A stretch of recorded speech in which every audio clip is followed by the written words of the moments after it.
Alhamdulillahi Rabbil Alameen wa sallallahu ala Sayyidina Muhammadin wa alihi at-tayyibin at-tahirin.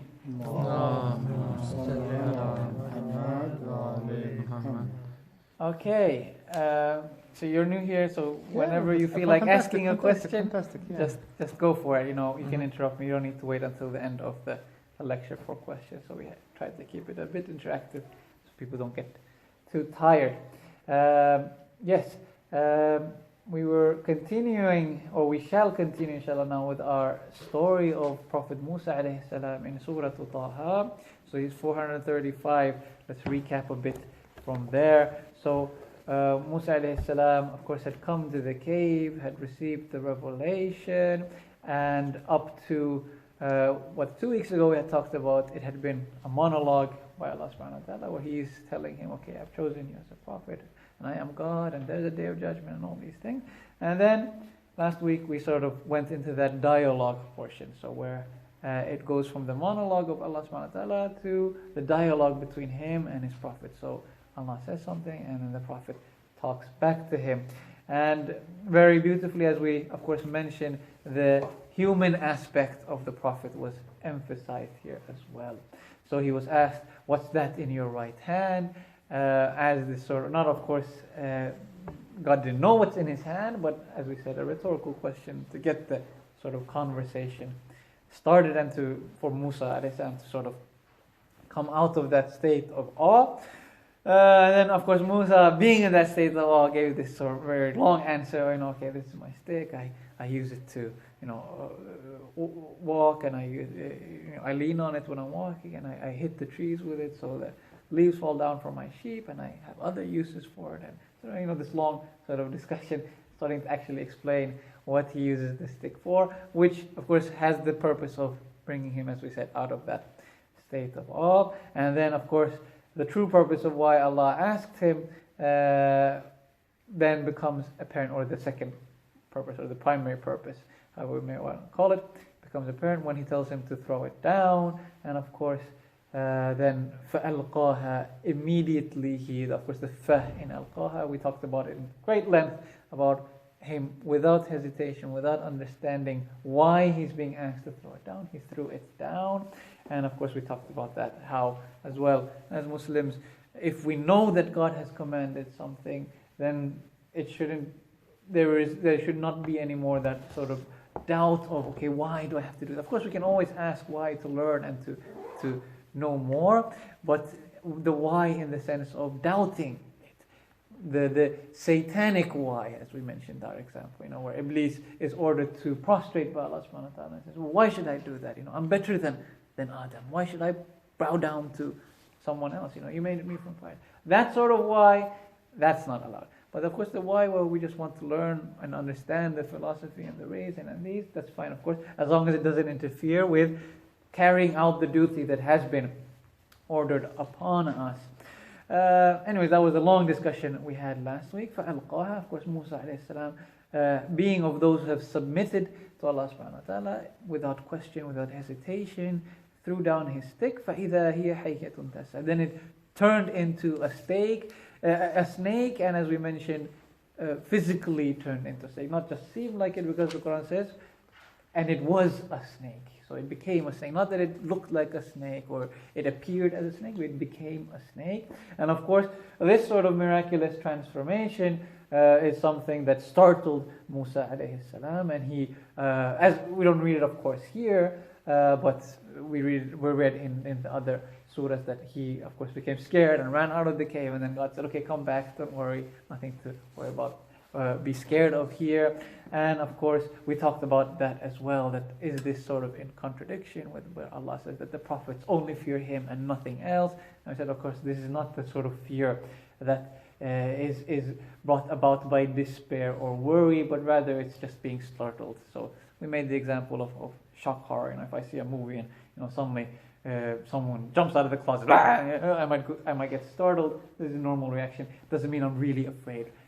If someone comes out of that door, somebody screams, I might get startled. But then I see, it's just Hussein, and he comes and sits here. Mm-hmm. I'm not afraid of Hussein that I don't want to sit next to him. That's not the kind of fear. It's just being startled. I might. So seeing a snake, natural reaction of a human being. Oh, okay, I'm gonna jump out of this cave. I don't want to be in this small cave with a snake. You jump out of it, and then of course Allah tells him that, don't fear, come back, take hold of it, and we will return it back to its original state, to its former state. نُعِيدُهَا سِيرَتَهَا الْأُولَى. Is anyone to open the door? Maybe. Okay, someone there. سَنُعِيدُهَا سِيرَتَهَا. We will return it to its former state. Okay, that's where we finished last week. So by grabbing hold of the snake, the snake became a stick once more. And then, of course, the next great miracle that was given to Musa alayhi salam is mentioned here. وَضْمُمْ يَدَكَ إِلَى جَنَاحِكَ. Now clasp your hand to your armpit. Janah here is translated quite well as armpit. تَخْرُجْ بَيْضَاءَ مِنْ غَيْرِ سُوءٍ آيَةً أُخْرَى. It will emerge white without any fault. Yet another sign.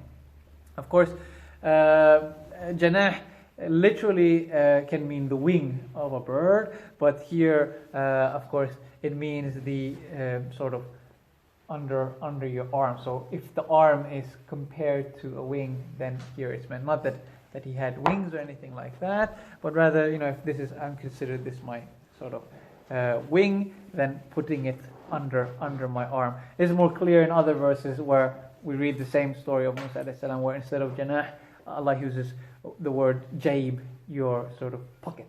So if I'm wearing clothes at all similar to what Musa might have been wearing, so here is my pocket, isn't it? So put it inside you. So this might very well sort of be something similar that he might have been wearing. This sort of cloak or a robe, and inside of which is a pocket. So this, I can either say put your hand in your pocket or put it under your arm, isn't it? It's doing both when I do this. So very sort of well, it can sort of So usluk yadaka fi jaybika. Put your hand into your pocket, as we have in Surah Al-Qasas, or وَادْخُلْ يَدَكَ فِي جَيْبِكَ, as we have in Surah Al-Naml. So the pocket or under your arm. So probably this sort of breast pocket is what we are talking about. And then he says, put your hand in there. تَخْرُجْ بَيْضَاءَ مِنْ غَيْرِ سُوءٍ. It will come out white without any fault or without any harm. Su, of course, meaning evil, harm.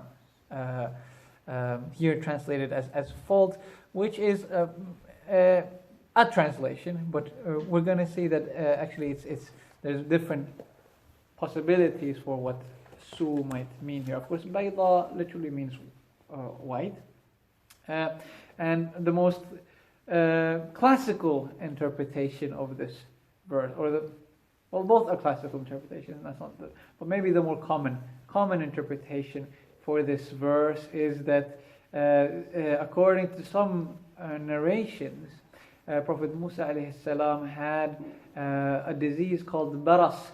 Baras is this what in English is called vitiligo. Maybe if you Google it on one of your phones now and show the others, you Google vitiligo, you'll see, I don't know if you've seen it ever before. So it's like this disease where someone's skin is a different color in some sort of places of their body. So maybe you've seen it. Maybe you find the picture, you can show the others as well. Vitiligo. Yeah? So maybe you can show the others. See? So you see how the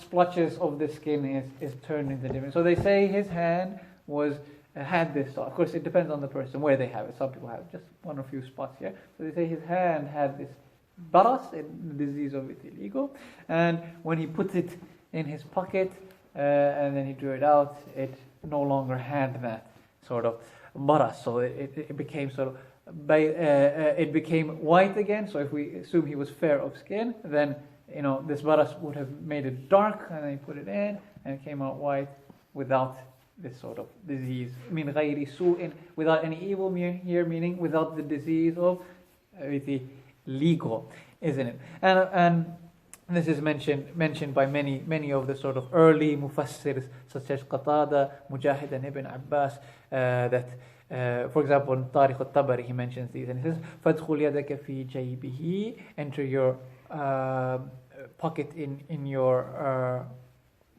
enter your hand into your pocket, ثم أخرجها بيضاء من غير سوء. Oh, فأدخل يده في جيبه. He put his hand in his pocket, then he took it out, white without any fault, من غير برص مثل الثلج, without the disease of baras, white as snow.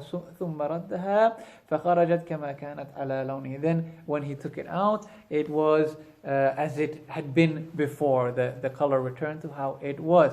And of course, many of our scholars say that these opinions which have been mentioned are what we call Israeliyat, or from the narrations that are taken from Banu Israel. So we have a lot of narrations that came into the early body of Islamic hadith through Jews and Christians who converted. Of course, mainly Jews. Very few Christians were living in Hijaz at the time.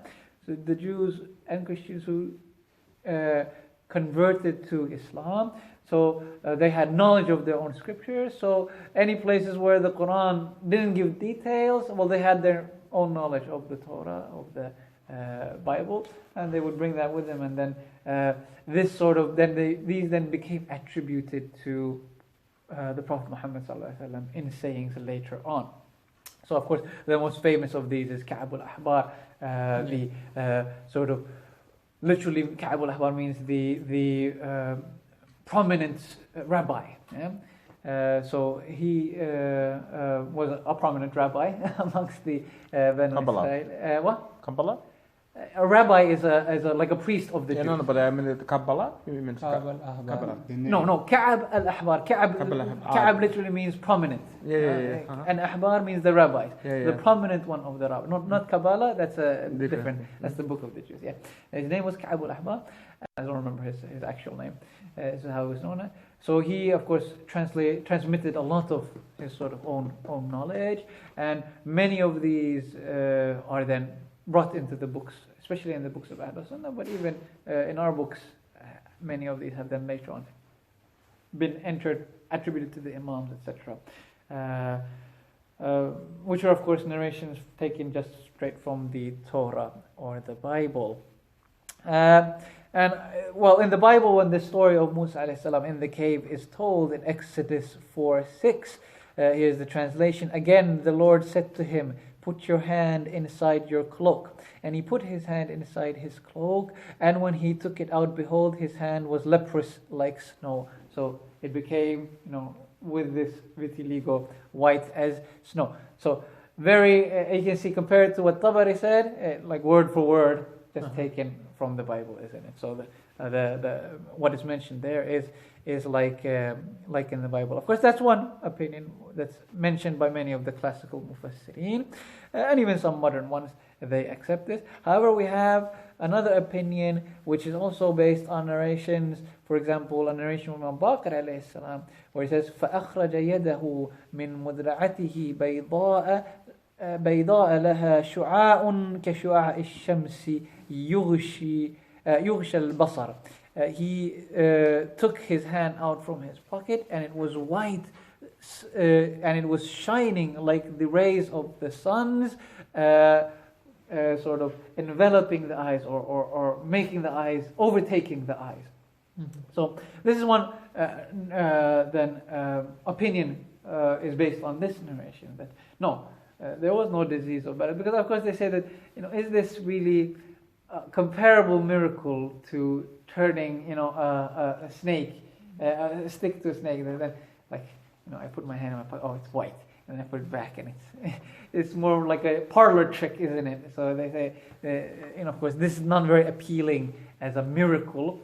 So they say that no, rather, what is meant here, and of course they base it on the narration, is that he put it in, and the bayda, meaning it was shining white, it became white, it was shining white, min ghayri su'in, of course without any evil, meaning here that even though it was shining as bright as the sun, it was not harmful to the eyes. Yeah? So it was overtaking the eyes, and the sun, of course, is something that overtakes the eyes, yukhsha al-basar. So if I try to look at the sun when it's up in the day, can I stare at it? No, I can barely squint at it, isn't it? If I try to look at it, it will hurt my eyes. If I look at it for a bit, then afterwards I'll keep seeing the sun even so it'll hurt my eyes, and of course we know it's harmful for the eyes to stare at the sun.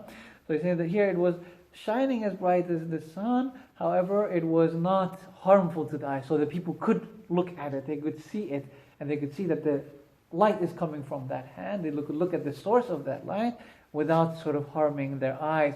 And Sayyid Lari, he has a nice book which we have here in the mosque as well, Hidden Truths, or Hidden Truths in the Words of God. I don't know if you've seen that one. It's got a nice, quite extensive, he tries to back up this tafsir rather than the other one. And then he makes a good point that he says that actually this miracle of the hand shining makes more sense as well, considering the timing that Musa alayhi salam asked the Fir'aun to bring his magicians, and that they would sort of compete in their miracles, isn't it? So he says that they should come in the time of duha, in the morning between sort of just before noon, isn't it? So when that they should gather at noon, before noon, and then at noon they would have this. Why at noon, of course? Because that's when the sun is at its brightest. So this miracle of the hand shining would then be more apparent to the people. So while they're in the desert under the sun, the brightness of the noonday sun, they could see that, oh, his hand is even outshining the sun. So it becomes very clear that this isn't some sort of cheap, glow powder or something like that, some sort of small trick or magnesium or whatever you can use, to make some sort of sparks, that it was so bright that it was competing, it was outshining the rays of the sun at noon, and this was then an emphasis to the miraculous nature of this sort of miracle. And of course, personally, I think this is more appealing than, as I said, this sort of your hand slightly changing color is not something that seems very, of course, as I said, a cheap sort of parlor trick. Of course, then if we do want to accept this second opinion, then it brings up the problem. Then how did the Bible enter? How did this miracle of the hand being white, like a leper's, or like the baras, the vitiligo? How did this enter into the Bible instead of this miracle of the shining hand, a hand shining like the sun? Because generally, of course, if anything, we will, with history, people tend to exaggerate things, isn't it? If 1,000 soldiers came, 10,000 soldiers came, 100,000 soldiers came. Not the other way around, 1,000 soldiers came, like 100 soldiers. We don't usually downplay things, isn't it, when we're sort of telling stories. This is the human nature. We sort of exaggerate things, Oh my God, he punched him and he flew across the room, he his shoes came off his feet. That's how hard he punched him, We exaggerate things. So then, if Musa came with his hand shining as bright as the sun, and then it's sort of downplayed to it was just a slightly whiter skin, it's a bit counterintuitive. Of course, that's we don't know the answer to that. If we want to accept the second opinion, which, as I said, makes more sense with the context of the verses and the story, and as a miracle that competes with, if the first miracle is I'm going to throw down a stick and it turns into a snake, and the second miracle is something much sort of less than that, it's not that impressive, isn't it? So it makes more sense that the second miracle should be even more impressive. So you throw down a stick, it turns into a snake, and the second miracle is, oh wow, everyone can see it. Maybe not everyone from far away can see, what's happening to that stick? If we imagine thousands of people gathered, like, what happened? Tell them, I don't know, his stick is moving around, I don't know what's going on. But the hand, everyone would be able to see. Yeah? Can it be that he just used the light to go back? Because it wasn't nighttime, I think. So just going back to the All right. I don't know if you could turn it off and on at will. Yeah, flashlight. Well, if it's not a flashlight, if he had it on all the time walking there, then they would see it the first thing, and then he would throw the staff. Do you know what? Oh no, he's not close to Egypt yet. There's still a journey left, so it's not like he's outside Pharaoh's castle where he's receiving his miracle. I don't think I understand. So if you say that he had this light in his hand. Yeah, so it's not on all the time. Yeah. So he puts it back in, as the narrations mention. When he puts it in, it becomes bright, and then he puts it back in, and it sort of turns off. But was this something that he used constantly, or was it then just for the showing to Pharaoh? I don't know. Yeah. I don't know. Maybe he could. No, like if that flashlight didn't need it. I don't know. Maybe that happened just that time. Right. Was in that No.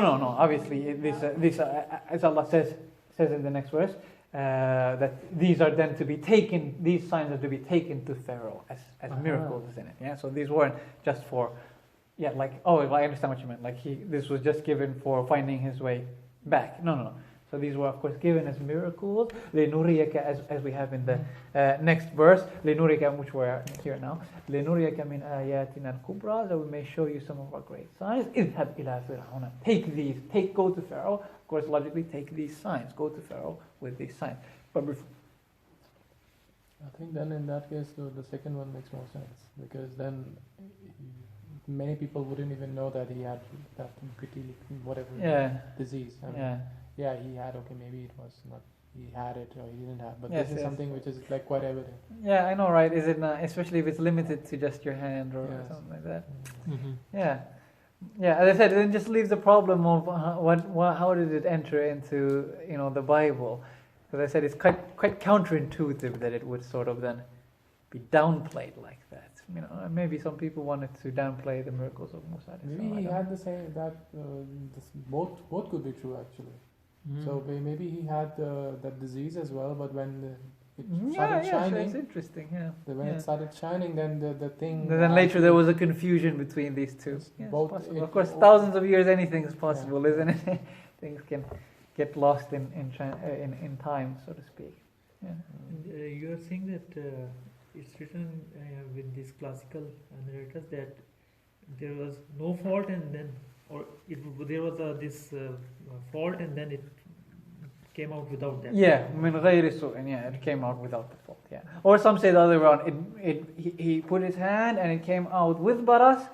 It became white, but without him actually being sick. So that's another opinion that's mentioned as well. But it's basically the same idea. Because in the ayah it says that without any fault. Yeah. It seems that maybe there was some fault and then it was. Yeah, that's right. So that's the one that he had it and it became cured, or that he didn't have it, he put it and it came out looking like he had leprosy, but without actually being a leprous hand. Yeah. So min ghayri su'in could mean either or.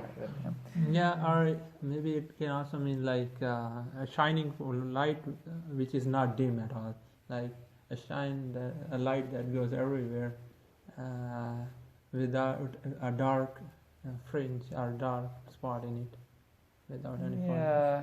You mean to say the light was so perfect that there was no fault? Maybe. I mean, it seems more likely if we say the light than without harming the eyes, isn't it? So that's, of course, one of the qualities of something shining brightly.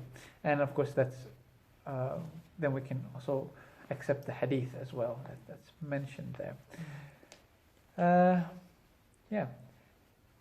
Of course, لِنُرِيَكَ مِنْ آيَاتِنَا الْكُبْرَى, that we may show you some of our great signs. Of course, we read elsewhere in the Quran that Allah says وَلَقَدْ آتَيْنَا مُوسَى تِسْعَ آيَاتٍ بَيِّنَاتٍ, we gave him 9 clear signs. And so here too are mentioned, the hand and the stick. However, there is 9 mentioned altogether he got. So of course there's the 5 pestilences that are mentioned in Surah Al-A'raf, verse 133. فَأَرْسَلْنَا عَلَيْهِمُ الطُّوفَانَ وَالْجَرَادَ وَالْقُمَّلَ وَالضَّفَادِعَ وَالدَّمَ آيَاتٍ مُفَصَّلَاتٍ فَاسْتَكْبَرُوا. Sent upon them the flood and the locusts and the lice or any sort of pests and frogs and the blood. So these were 5 signs that are mentioned. So of course, one sign was that the Nile flooded, and this was of course after Pharaoh sort of turned away from the signs of Musa alayhi salam, and he sort of refused to let Banu Israel go and kept them enslaved. So then Allah said, okay, you want to keep them, then see if it's worth it, sort of, to keep them. So the Nile flooded, of course, more than it usually did, and destroyed a lot of the city. And then Jarad came, these locusts came, and of course locusts, when they come in these big swarms, it really is a pestilence. Even nowadays with modern sort of pesticides and all this technology, when a swarm of locusts, when they come in like the hundreds of millions or whatever, billions, I don't know how many they come, it really, it will destroy everything. They'll just eat everything. So they came, these locusts, and they ate, they say that mentioned in the narration that they even ate, the furniture and the clothes of the people, so like everything was like being eaten by these. And then these lice came as well, or some mention that pests like rats or whatever came, and then they would eat the plants, the whatever was left of the crops, etc., like roots and so on and so forth. And they also, of course, when lots of insects come, naturally frogs come as well. So then the frogs came, and they say to the extent that they would be inside the clothes of people and under their beds and everywhere, flooded with frogs. So if you ever lived in a humid country, frogs will sort of come everywhere in the house. Even with modernly insulated houses, they seem to find their ways. So of course now hundreds of thousands of frogs are sort of coming there and probably breeding with the flooding river and with the insects. Abundance there probably everywhere. We can imagine these frogs are noisy, so the headache as well of frogs croaking constantly. So this was of course quite difficult as well. And then finally the blood, which is of course famously mentioned in the narration that the Nile turned into blood, or the color of blood. Of course, we have in many narrations that it literally turned into blood, and that it meant that people could no longer drink from it. So they lost like their source of drinking water. It became polluted, as if it was blood, or if it really became blood. In any case, made it undrinkable, whatever the contaminant was. And we have even narrations that the insects and the frogs and these wouldn't bother the Banu Israel. So they would only bother, the Copts, the Egyptians, and like when they went to drink from, for example, from the Nile, the water would be pure for the Banu Israel. They could drink from it, and the Copts couldn't. To the extent that in some narrations mentioned that they would ask for an Israelite to put the water in his mouth and then spit it into the Egyptian's mouth, that they could then drink it, and then even then it would turn back into blood. Interesting, of course, is mentioned. I couldn't find the article for it. I didn't actually have time to Google for it, but I remember I've heard many years ago that they say that a volcano in that location erupted, and the sort of volcanic ash mixed with the Nile River, so upstream from where they were living, that a volcano erupted, and that volcanic ash sort of mixed with the river and turned it red, polluted it, and that's why so they say that it's like been historically proven that there was a volcanic eruption around that time, etc. Okay. So this could be, of course, something that could explain what it means, sort of the Nile turning into blood. And then the two. So these was the 2 + 5, so that's 7, and 2 signs that remain. That these were, of course, then after this flooding and all these things, then a drought came, and with it the loss of crops. So Allah mentions that also in Surah Al-A'raf, وَلَقَدْ أَخَذْنَا الْفِرْعَوْنَ بِالسِّنِينَ وَنَقْصٍ مِنَ الثَّمَرَاتِ لَعَلَّهُمْ يَذَّكَّرُونَ. And we then took hold of Pharaoh with the drought and the loss of their crops, so that they might be reminded. So these were the final 2 sort of pestilences or signs that were given to Musa. So of course, this is not, of course, the topic of these verses here, but the whole idea was that they got so tired of, it's like, it's not worth the headache. Okay, take him and go. We don't want them anymore. Yeah, there is a difference between the miracles. Like the first 2 were like extraordinary, like out of the worldly, and these other ones are like just that is a natural catastrophe or something. Natural, yeah. Of course, anything, if we understand it, how it happens, then we say, it's natural, isn't it? So if I take the cell phone back and it would work, 100 years ago, people would say, or even like 50 years ago, people would say, this is a miracle, How is that possible? You can talk to someone on the other side of the planet. Of course, now that we understand how it works, so, what makes it miraculous is not that God needs to break or bend the rules of His creation, but that it happens as He wished at that time. That's what makes it miraculous. It doesn't have to be supernatural. It can happen within the natural order. So, how would His hand glow or His staff turn into a snake? We don't know that. Maybe in 1,000 years we will have an understanding of these things, and we say, this is how it happened, and we can turn, sticks into snake. Just like they say, it was impossible for Prophet Muhammad to do the Isra, to travel from Mecca to Jerusalem in one night and back, we say, oh, people didn't believe him. How? It's not possible. No way. Can you go and come back in one night? This is weeks of journey. Whereas now we say someone did it. Yeah, sure. It's a few hours flight. It's not even that far.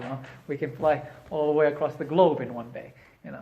So it's not even such a long flight. It's just an afternoon for us nowadays. So of course with time, but of course that it happened with the technology of that time and at that specific time when it was needed, that's what makes it miraculous. So we say, yes, okay, volcano erupted, or locusts came and flood, and etc. But then all of these happening at that time, as was prescribed by God, that's what makes it miraculous, isn't it? So yeah, of course, Allah has created the world and He has given it an order, and He says. This is the sunnah of Allah. Allah speaks about His sunnah, His tradition of doing things. وَلَن تَجِدَ لِسُنَّةِ اللَّهِ تَبْدِيلًا. You will never find a change in the sunnah of Allah. Meaning you can never break these rules that He has set.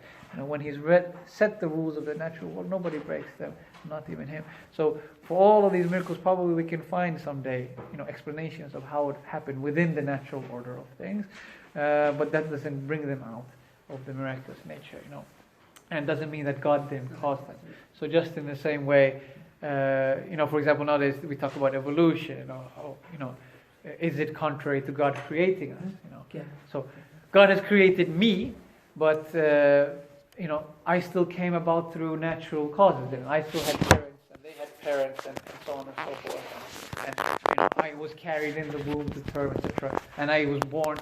So yes, I say God created me. But that doesn't mean I popped into being out of nothingness. There was a natural cause and effect, following the rules of Allah's creation. That's how I was created. So, but then doesn't God break His rule when He turns the stick into a snake? Yes, as I said, we might not understand that now, but maybe in 1,000 years we'll figure out, this is how it's possible. So there is no such thing as a miracle in that case. It doesn't take it out of being a miracle, isn't it? The time. At the time, and without Him sort of having those means to bring it about, that it happens. Then so maybe, I don't know, maybe it was like the stick he had picked up while he was walking in the mountains somewhere, and he thought, oh, this looks like a nice stick. It was actually a snake that had been petrified. And then at that moment when he threw it on the ground, it somehow came back to life. We don't understand it. I saw a YouTube video of a fish that was like frozen, like block of ice, and then they put it in the water and just comes back to life. It starts swimming around, So, Wallahu a'lam. Maybe a petrified snake was his stick and he never realized it, and it came to life then. And this was a miracle, of course. Of course, that's my take. It's not, doesn't have to be breaking the rules, so to speak. So these were of course the great signs of Allah subhanahu wa ta'ala that He gave to Musa alayhi salam, so that he may take them to Pharaoh. اذهب إلى فرعون إنه طغى. So not as for like a flashlight, but to take with him to Fir'aun. So of course, he was given the revelation. Initially, Allah revealed Himself to him and said, Inni an Allah. So the beginning of the discussion a few weeks ago when we started, it began with Allah revealing Himself to Musa, I am God, and talking about the principles of faith. And then He said, okay, and I have chosen you as a prophet, etc. So when He chose him as a prophet, He then immediately gave him the tools of prophet as well, which is the miracles. And now He's giving him the mission of prophethood. So aside from getting the revelation, the duties of the prophets was as well then to bring that revelation as well. So not just as a personal thing for Musa alayhi salam himself, but as a message to be given to the rest of mankind. So the first sort of human being that Allah tasks him to take this message to is Pharaoh. اذهب إلى فرعون. Of course, now we might ask, why Pharaoh? Why not go to someone else? Or why not اذهب إلى بني إسرائيل or اذهب إلى أهل مصر? Go to the people of Egypt, or why not go back to Midian or go somewhere else? Why Pharaoh? Well, of course, the background of Musa is why he was the chosen prophet of the Egyptians, because of, as Allah says later in the surah, that in fact this was the plan all along. Later on after Musa alayhi salam, if you read a bit forward yourself in Surah Taha, after Musa says, okay, give me some help, and Allah says, I'll give you help, and He says that I'll help you, but if you think about your own life, I've been helping you all the time. So this was the plan all along. Since your birth, the fact that you went to live in the house of Pharaoh, this was not a coincidence. I planned this all along. This is all along my destiny for you, my plan for you. And you have to go to Pharaoh. Now, why Pharaoh, of course? Because when the prophets bring their message, they don't, of course, come to every single person. When Allah says in the Quran, وَلِكُلِّ أُمَّةٍ رَسُولٍ, every nation has a prophet. It doesn't mean that every single person in that nation will have a chance to sit a few weeks intensive course with the Prophet and I'll teach you everything, and then of course that's not possible. So what they do is, of course, so Allah says in the Quran, وَمَا كَانَ رَبُّكَ مُهْلِكَ الْقُرَى حَتَّى يَبْعَثَ فِي أُمِّهَا رَسُولًا يَتْلُو عَلَيْهِمْ آيَاتِنَا, that Allah will never destroy a nation except that He will raise up a prophet within its fi ummiha, within its heart. Of course, literally means mother, but here meaning the center, the capital, the heart of that nation. Yatlu alayhim ayatina. So these messengers, of course, they are sent to the center of that civilization, so the capital city, and of course by extension, or even more specifically, to the rulers of that capital city. Because if you manage to, of course, influence the rulers and change their viewpoint, then you can change the viewpoint of the nation. So if the Pharaoh adopts a policy, this is how, of course, it's always been, if we look at history, when the king decides that, okay, I'm gonna become, Muslim, then suddenly the rest of the nation in a few generations become Muslim as well. So once the leadership adopts a certain sort of policy, that automatically filters down inside the wider population. Yeah. So and this is, of course, how Islam spread as well so rapidly. It's because, first the conquest, so political power came, and then because those in political power were the rulers, then that facilitated the spread of Islam. Of course, not through force, but then because naturally they were in charge of education and religious centers and all these things, and then the scholars, they paid them their dues and so on and so forth. The government would sponsor them, so then of course that influence. Just like nowadays, those who control the media and the seats of power in the government, they have or have lots of money nowadays. Of course, nowadays corporations as well. We can add to this sort of list of those in power. So they have a much larger influence on society than anyone else. That's what some of those who criticize democracy say, that we're supposed to all be, of course, equal in our vote. But is my vote equal to, let's say, Bill Gates and Jeff Bezos? Is my opinion? Can we really say we're on the equal playing field? Of course not. They have far more influence on politics and on how society is shaped than someone like me who's just a normal sort of citizen. So this is, of course, the lesson for us here that we can draw from this order of Allah subhanahu wa ta'ala to Musa alayhi salam, is that if we want to influence society, if we want to make changes in society, we need to look at, of course, the big picture. Of course, grassroots activity, one-on-one, face-to-face, that's good as well. But to make true changes, lasting changes, it requires structural changes. If we don't make structural changes in society, then we're not going to change the direction of society either. So for example, nowadays, if we're worried about like Islamophobia or like hate speech against Muslims, yes, it's good to be good to your neighbors and the guy in your class. That's the minimum that we can all do. Be good examples in our private life. So at least he knows one good Muslim guy and he's not going to sort of hate us in the future. That's one thing. But if we really want to change the problem, it's not enough, the one-on-one interaction. We need to make structural changes in society. We need to make laws against hate speech. We need to make sure that minority rights are well enshrined and politicians take those into account. We need to create pressure groups and lobby groups and this and that. So this is what's required. The vision, going to the ummah of the nation, going to the heart of the nation. Yeah. So not enough just sort of being in our private lives. Yeah. So. There's a trend in America now where they have lots of these sort of feel-good videos on YouTube where someone walks by this sort of beggar or homeless person, and then they're like, oh, here's $100, or here's, these new shoes or something, and then they get lots of views on YouTube, and of course they make much more than $100 from the video. But everyone likes to watch these because they feel good. Oh, this homeless person, look how he helped them. It's so nice. And it's interesting for me as a Finnish person watching these videos, and like how much like Americans seem to like these, and it kind of shows like it's not really solving the problem, isn't it? That one homeless person got some new shoes, or got a few $100. That's not really solving the issue, but people like to watch these because it feels good. But if you really want to solve homelessness, that's not how you solve it, by finding one random person and giving them something. You need to make structural changes in your society. But then, most of these Americans who really like these videos, at the same time, they'll be like, oh, we don't want to raise taxes. We don't want to have unemployment benefits. We don't want to have, socialism or communism, etc., etc. So they abhor the structural changes, but they sort of like, and of course the Quran, when it talks about sadaqah, when it talks about charity, it says that it shouldn't be like this, that we just give to one person. Yes, we give to the one, لِلسَّائِل, the one who asks, but also لِلْمَحْرُوم, we have to give to the one who is in need of it as well. We need to make structural changes.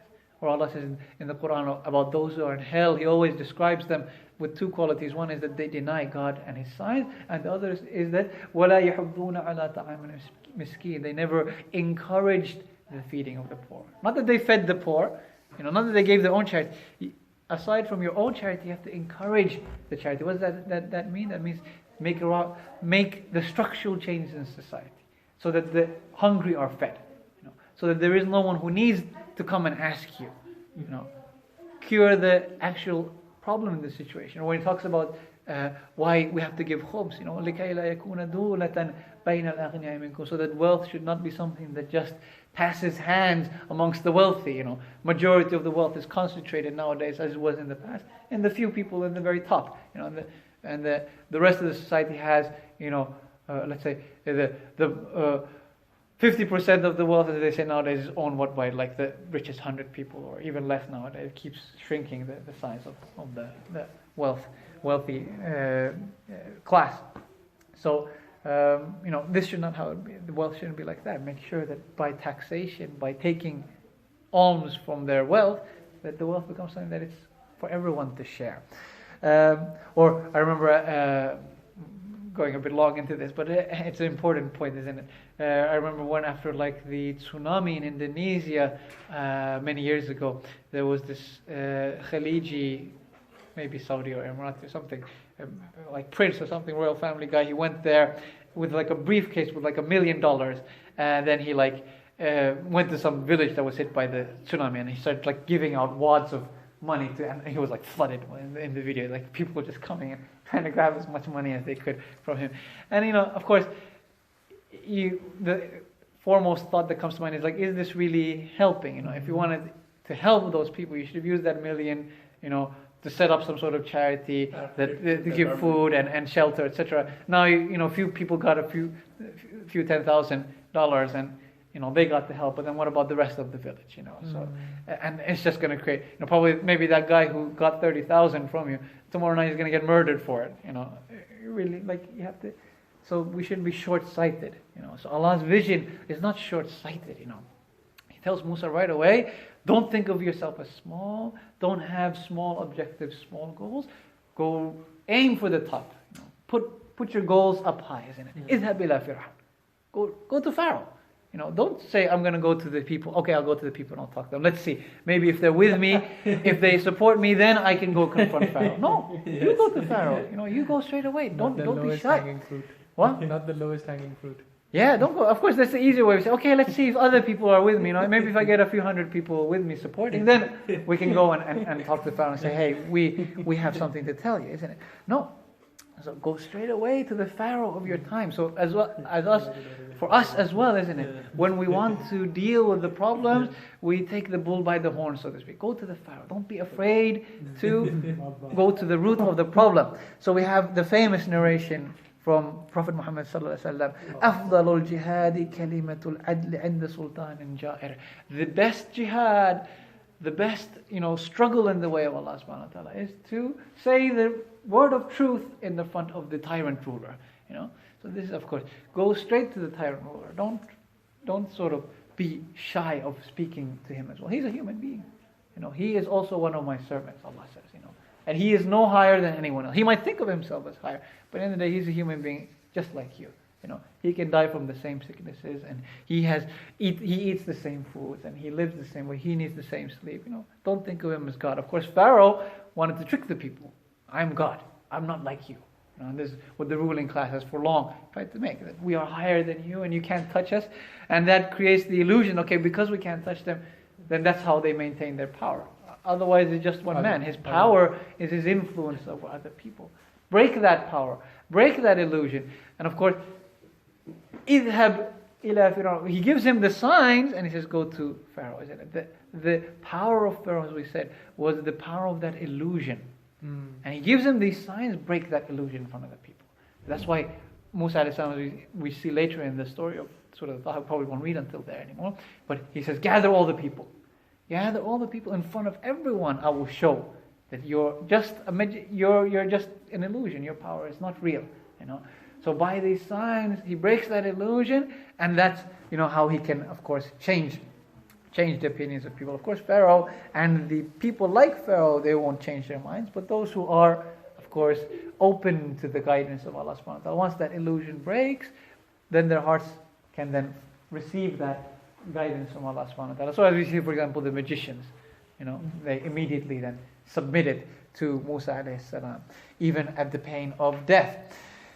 اذهب إلى فرعون, go to Pharaoh, إنه طغى, he has indeed rebelled.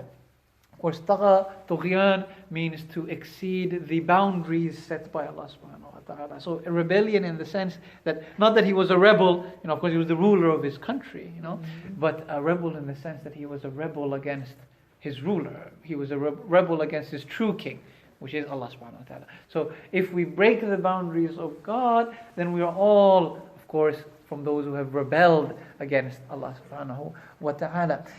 So the lesson, of course, here, إِنَّهُ طَغَى.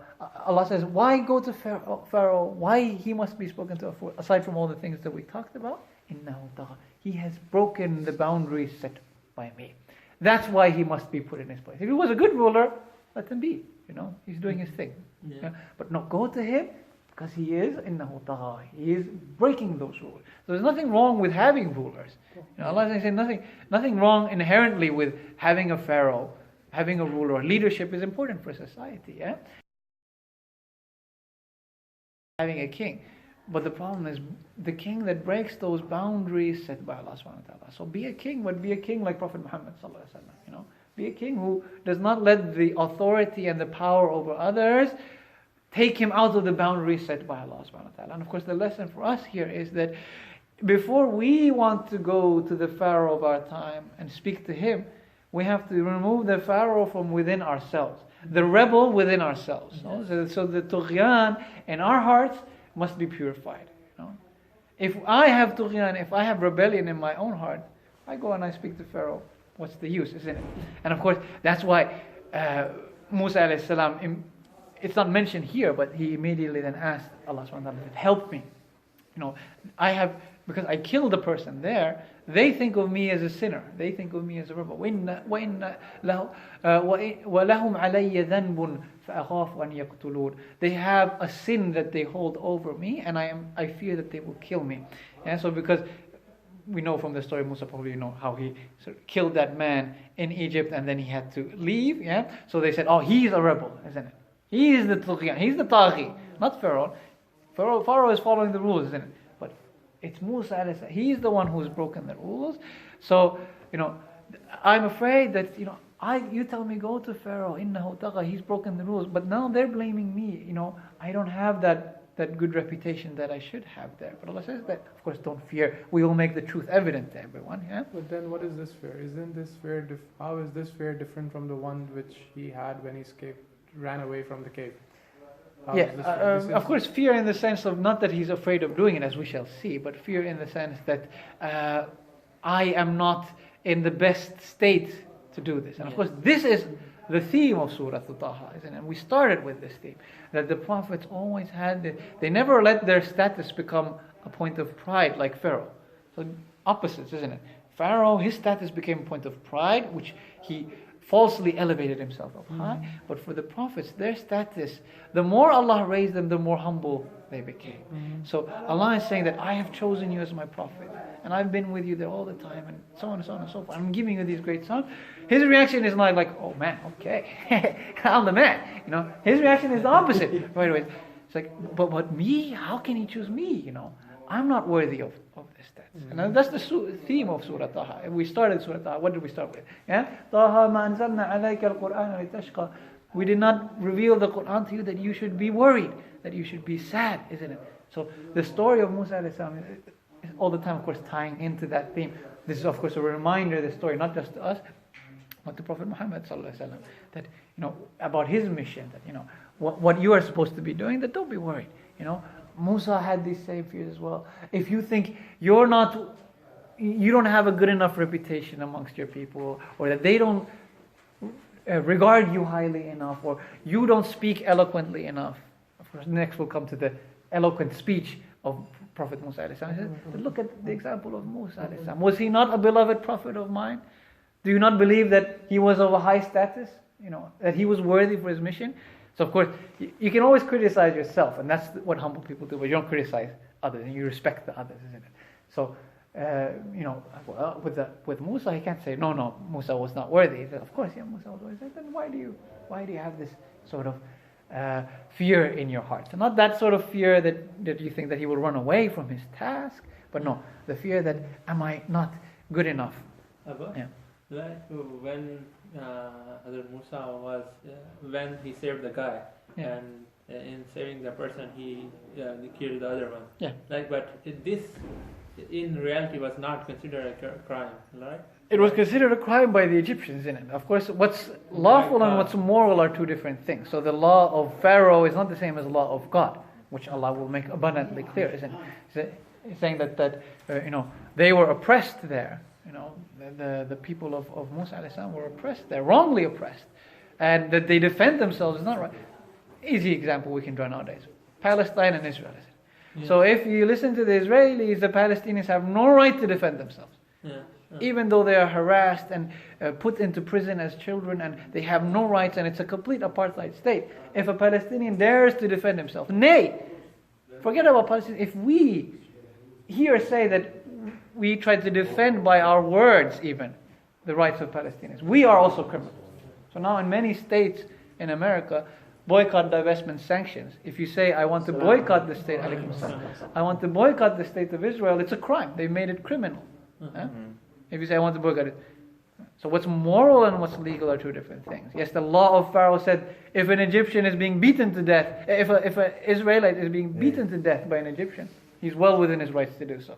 He's not allowed to defend himself. If he defended himself and he kills the Egyptian, he's a criminal and he should be killed. Of course, is that moral? Is that the law of Allah subhanahu wa ta'ala? No, it's not the law of Allah subhanahu wa ta'ala. This is the law of Pharaoh. So, is a Palestinian allowed to defend his home when it's bulldozed and it's taken away from him? Of course he's allowed to defend it. This is the law of morality says he's allowed to. Of course the law of Israel, the law of America says no, he's not allowed to do that. So these are of course very different things. So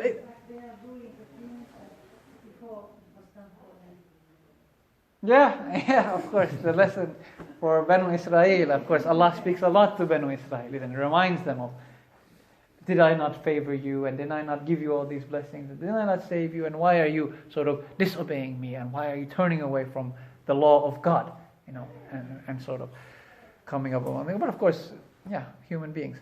We are all human beings. And of course, it's easy to criticize Banu Israel, but as I said, we have to also remove the Pharaoh from within ourselves. It's no use criticizing others if we have that Pharaoh within ourselves. So the importance of self-purification is made very clear here. We have the duty to go to the Pharaoh of our time. We have the duty to help our people and help ourselves, and so on and so forth. But first, the tughyan from our hearts must be removed. And of course, this is the importance of self-purification. That's why, when people come along who are purified, who have succeeded in purifying themselves, devoting themselves to Allah subhanahu wa ta'ala, removing all those pharaonic, if we can use such a word, qualities from their heart. This is why we see that they are able to achieve so huge things. Why was Imam Khomeini rahmatullah about to be able to change the destiny of a nation and to defy the superpowers of his time? It started all from the self-purification, from within himself. And that's why we have in the hadith that only once a century a mujaddid comes along, a scholar who brings that renewed energy to Islam comes along. Because it's very rare that you find someone who really succeeds in that self-purification. And when they do come, they leave their impact on that century. They leave their impact on the lives of the people. So of course, Pharaoh, his first task, his reaction was, of course, to try to take away that quality which drew people to Musa alayhi salam. He tried to assassinate the character of Musa alayhi salam.